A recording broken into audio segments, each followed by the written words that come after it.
정답은 1번입니다.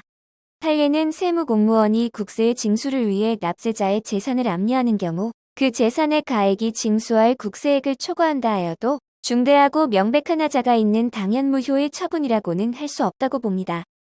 4번 지문을 주의하세요. 판례는 공매통지 역시 단순한 통지에 불과하여 공매통지상의 하자로 인해 공매처분이 위법하게 되는 것은 아니라고 보았으나 최근 판례는 견해를 변경하여 공매통지를 공매처분의 절차적 요건으로 보아 공매통지상의 하자가 있으며 공매처분은 위법하다고 보고 있습니다. 행정상 강제징수란 행정법상의 금전급부 의무가 이행되지 않을 경우에 행정기관이 의무자의 재산에 실력을 가하여 그 의무의 이행이 있었던 것과 같은 상태를 실현하는 강제집행을 말합니다. 국세징수법에 의한 강제징수 절차는 독촉과 체납처분으로 체납처분은 다시 재산 압류, 압류재산의 매각, 청산의 단계로 이루어집니다. 독촉이란 납부 의무자에게 이행을 청구하고 체납처분을 할 것을 예고하는 준법률 행위적 행정행위인 통지행위입니다. 독촉은 구두로 할 수 없으며 문서로 써야 하며 독촉 절차를 결한 체납처분은 일반적으로 무효라고 보나 판례는 독촉 절차 없이 압류처분을 한 경우에도 중대하고 명백한 무효가 아닌 취소 사유로 본 경우가 있고 독촉 절차를 결한 압류행위를 무효로 본 경우도 있습니다. 계고와 마찬가지로 동일한 내용의 독촉이 반복된 경우 최초의 독촉만이 처분성이 인정된다는 것이 판례의 입장입니다. 납세자가 국세를 지정 납부기한까지 완납하지 아니한 때에는 관할 세무서장은 지정 납부기한이 지난 후 10일 이내에 체납된 국세에 대한 독촉장을 발급하여야 합니다. 이 경우 독촉장은 독촉을 하는 날부터 20일 이내의 범위에서 기한을 정하여 발급합니다. 재산 압류란 납세자가 독촉장을 받고 지정된 기한까지 국세와 가산금을 완납하지 아니하거나 납기 전에 납부의 고지를 받고 지정된 기한까지 국세와 가산금을 완납하지 아니한 때에는 납세자의 재산을 압류하게 됩니다. 여기에서 압류란 의무자의 재산에 대하여 사실상 및 법률상 처분을 금지함으로써 체납자의 재산을 보전하는 강제행위로서 권력적 사실행위를 말합니다. 체납자의 소유재산으로서 금전적 가치를 가지며 양도 가능한 것이어야 합니다. 압류와 관계되는 체납액의 전부가 납부, 충당 기타의 사유로 압류의 필요가 없게 된 때에는 세무서장은 압류를 해제하여야 합니다.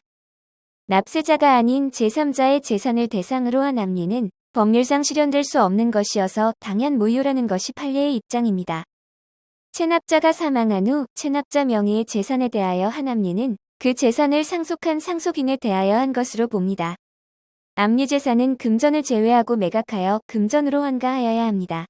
공매는 입찰 또는 경매의 방법에 의하나 보충적으로 수의 계약이 가능한 경우도 있습니다.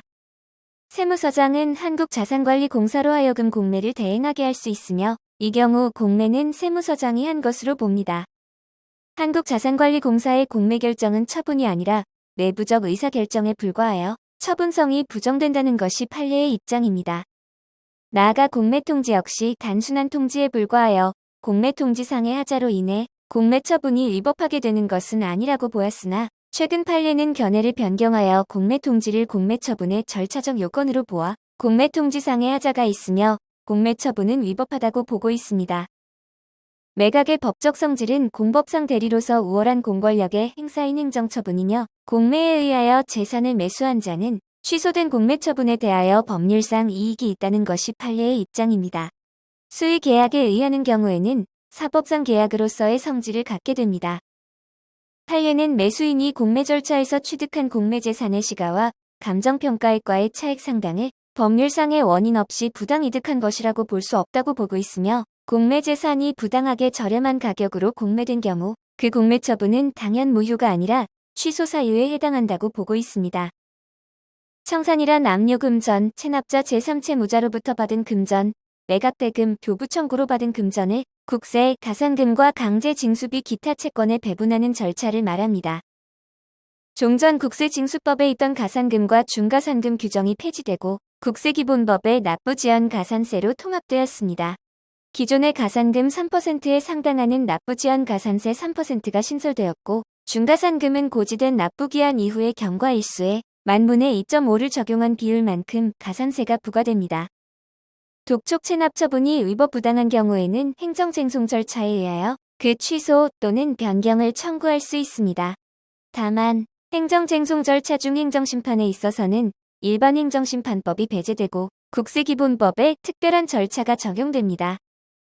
판례는 국세환급금 결정 및 그에 대한 신청 거부 결정과 국세환급금 충당 처분성 부정된다고 보고 있습니다. 세무서장 또는 지방국세청장에게 임의절차로서 이의 신청을 할 수 있고 국세청장에게 심사청구 또는 국세심판원에 심판청구를 제기하되 심사청구와 심판청구 중 어느 하나를 거쳐야만 행정소송을 제기할 수 있습니다. 이러한 국세행정심판은 필수적 전치주의가 적용됩니다. 독촉과 체납처분간에는 강제징수라는 동일한 목적을 위한 단계적 절차이므로 하자가 승계되나 조세부과 처분과 독촉 또는 체납처분간에는 하자가 승계되지 않습니다.